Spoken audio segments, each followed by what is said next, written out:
Hello, dear viewers, and a very warm welcome back to your home for royal insights and updates. It's wonderful to have you join us once again. Today, we're turning our attention to an event that beautifully illustrates the enduring strength and subtle dynamics within the British royal family. We'll be exploring a recent moment on the iconic Buckingham Palace balcony, a moment that highlights the unwavering dedication of Princess Anne, a figure many of you will know as a true cornerstone of the monarchy, and her supportive role alongside her brother, King Charles III.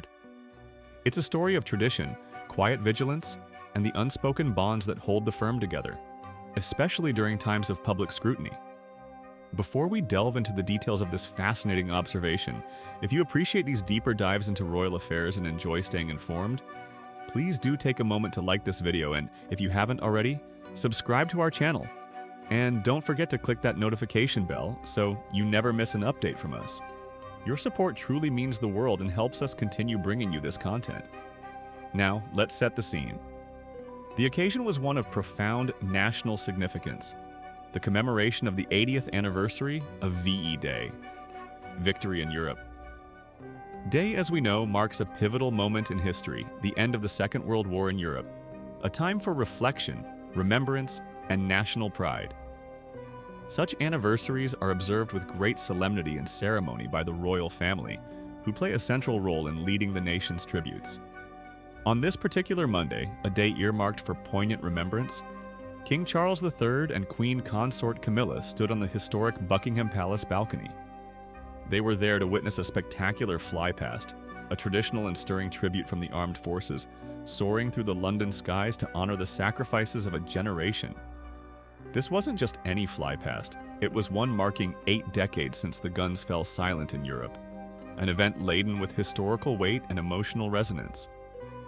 Joining the King and Queen Consort were other senior members of the royal family, presenting a united front. The Princess Royal, Princess Anne, was present, accompanied by her steadfast husband, Vice Admiral Sir Timothy Lawrence. Princess Anne, often lauded for her work ethic and her no-nonsense approach to royal duty, is widely regarded, and quite rightly so, as a pillar of unwavering strength and a profound source of support for her elder brother, the King. She has consistently demonstrated herself to be a guardian of royal protocols and the cherished traditions that underpin the monarchy. Her presence on such occasions is not merely ceremonial, it is symbolic of continuity and steadfastness. Also gracing the balcony were the Prince and Princess of Wales, William and Catherine, accompanied by their 3 children, Prince George, Princess Charlotte, and young Prince Louis. Their appearance, as always, captures public attention, representing the future of the monarchy. Completing the senior royal contingent were the Duke and Duchess of Edinburgh, Prince Edward and Sophie, who themselves carry out a significant number of royal duties with diligence and grace. The collective appearance of the family was particularly noteworthy. It projected an image of unity and togetherness, a powerful message, especially in light of recent events. As many of you will be aware, there has been considerable media attention surrounding Prince Harry and the outcome of his appeal concerning security arrangements in the United Kingdom. In such a climate, a harmonious public appearance by the senior working royals serves to reassure the public and reinforce the stability of the institution. Indeed, palace aides had reportedly expressed their earnest hope that nothing would detract or distract from the solemnity and importance of celebrating VE Day. The focus, quite rightly, was intended to be on the veterans, the history, and the national spirit of remembrance. It is within this carefully managed and highly symbolic setting that a subtle yet significant interaction occurred, an interaction that might have gone unnoticed by many, but was astutely observed by seasoned royal watchers. Body language expert Judy James, whose insights often provide a fascinating glimpse into the unspoken communications of public figures, highlighted a particular moment involving Princess Anne and King Charles. According to James, Princess Anne quietly and with remarkable discretion may have saved King Charles from a moment of potential major embarrassment. Imagine the scene. The roar of the aircraft has faded, the spectacle of the flypast has concluded, and the assembled royals are still on the balcony. Judy James, speaking to the Mirror, described the moment with clarity. She noted, "During one moment on the balcony, Princess Anne, who had been chatting to her brother in a strong display of unity during the flypast, seemed to notice that Charles was waving to go indoors before the anthem had been played. Now, for those unfamiliar with the intricacies of such state occasions, the playing of the national anthem is a crucial and concluding part of the ceremony. To depart prematurely, especially for the monarch, would be a noticeable breach of protocol, one that could easily be misconstrued or at the very least cause a degree of awkwardness and distraction, precisely what palace aides had hoped to avoid. It was at this juncture that Princess Anne's famed diligence and sisterly support came quietly into play.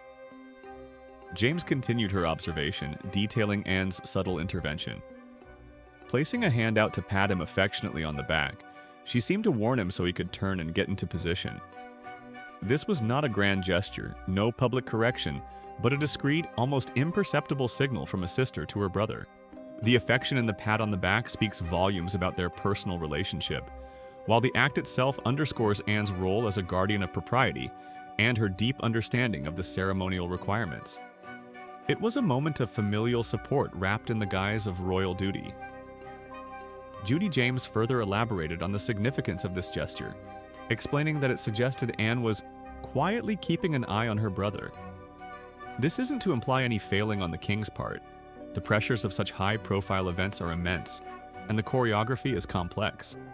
Rather, it highlights Princess Anne's consistent attentiveness and her instinctive desire to ensure everything proceeds flawlessly, protecting not only the dignity of the occasion, but also the image of her brother, the king. Princess Anne's reputation as a stickler for tradition and protocol is well earned. Throughout her decades of service, she has been a model of consistency and dedication. Her understanding of the nuances of royal life is unparalleled, and she has often been the one to uphold standards with a firm but fair hand. This small incident on the balcony, though seemingly minor, is perfectly in character for the Princess Royal. It demonstrates her profound respect for the institution she serves and her loyalty to her family. Think about the weight of responsibility on King Charles's shoulders. Every public appearance is scrutinized, every gesture analyzed. To have a trusted sister like Anne by his side, someone who intuitively understands the demands and can offer discreet guidance, is undoubtedly an invaluable asset. This quiet act of support prevented what could have been an awkward headline, allowing the focus to remain on the solemnity of the VE Day commemoration. The broader context of family unity also bears consideration here. Royal balcony appearances are more than just photo opportunities. They are carefully curated displays of the monarchy's current state and future direction. In the wake of ongoing narratives concerning Prince Harry and his relationship with the family, presenting a united front is of paramount importance. The image of the king, queen, the heir apparent and his family, and other key working royals standing together sends a strong message of stability and continuity. Princess Anne's actions in ensuring the smooth running of even the smallest details contribute significantly to the overall success of these public engagements. This particular VE Day anniversary, being the 80th, carries even more weight. It's a time to connect with a generation that experienced the war firsthand, a generation that is sadly dwindling. The royal family's role in these commemorations is to embody the nation's gratitude and remembrance. Any deviation from expected protocol, however small, could risk overshadowing the primary purpose of the event. Therefore, Anne's quiet intervention was not just about avoiding personal embarrassment for the king, but about preserving the sanctity and dignity of a national moment of reflection. It's also a testament to the often unseen work that goes into being a senior royal. While the public sees the polished appearances, the smiles, and the waves, behind the scenes there is constant awareness, adherence to strict schedules, and an understanding of complex protocols. Princess Anne exemplifies this dedication. Her decades of unwavering service have prepared her for these moments, allowing her to act decisively and discreetly when needed. This incident, though subtle, speaks volumes about the current dynamics within the royal family. It underscores King Charles's reliance on his trusted family members, particularly his sister, whose experience and steadfastness are clearly valued. It also shows Princess Anne stepping up, as she always has, to support the monarch and the institution. Her actions are not driven by a desire for public acclaim. Indeed, she is known for her preference for getting on with the job without fuss, but by a deep-seated sense of duty. The relationship between Charles and Anne, as siblings who have navigated the unique challenges of royal life together for decades, is evidently one of mutual respect and understanding. While Charles is now king, the bond of siblinghood with its own unspoken language and intuitive support remains. Anne's gesture was that of a supportive sister as much as it was that of a loyal subject, ensuring protocol was observed. So, what can we take away from this seemingly small moment on the Buckingham Palace balcony? It serves as a reminder that even in the grand theater of royalty, it is often the subtle human interactions that reveal the most. It highlights Princess Anne's enduring role as a linchpin of the royal family, a figure of quiet strength, immense experience, and unwavering loyalty to the crown and to her brother. It also reassures many that the traditions and protocols which lend the monarchy its unique character and gravitas are in safe hands.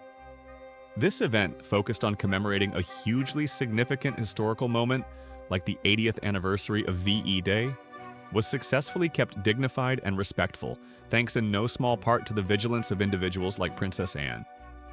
It allowed the nation to focus on remembrance, unity, and the sacrifices of the past, without the distraction of any procedural missteps. In summary, a day intended to project national unity and solemn remembrance, the 80th anniversary of VE Day saw the royal family gather on the Buckingham Palace balcony. Amidst this significant occasion, Princess Anne, with her characteristic quiet efficiency and deep understanding of royal protocol, discreetly guided her brother, King Charles, ensuring the smooth flow of the ceremony and preventing a potentially awkward moment before the playing of the national anthem. This act, observed by body language expert Judy James, underscored Anne's role as a steadfast supporter of the king and a guardian of royal tradition, especially pertinent as the family aimed to present a united front. This incident certainly gives us much to reflect upon regarding the intricate workings of the royal family, the importance of protocol, and the invaluable role that experienced members like Princess Anne play in upholding the institution, especially during significant national events and in support of the new monarch. But what are your thoughts on this? Do you see Princess Anne as a crucial stabilizing force within the monarchy? Were you aware of her reputation for upholding royal traditions so meticulously? We would love to hear your opinions and perspectives in the comments section below. Your insights always add so much to our community here. Thank you so much for joining us today for this detailed look into a fascinating royal moment. Don't forget to like this video if you found it informative, subscribe for more royal updates, and be sure to share it with fellow royal watchers who might appreciate this discussion. We look forward to welcoming you back for our next royal update. Until then, take care and thank you for watching.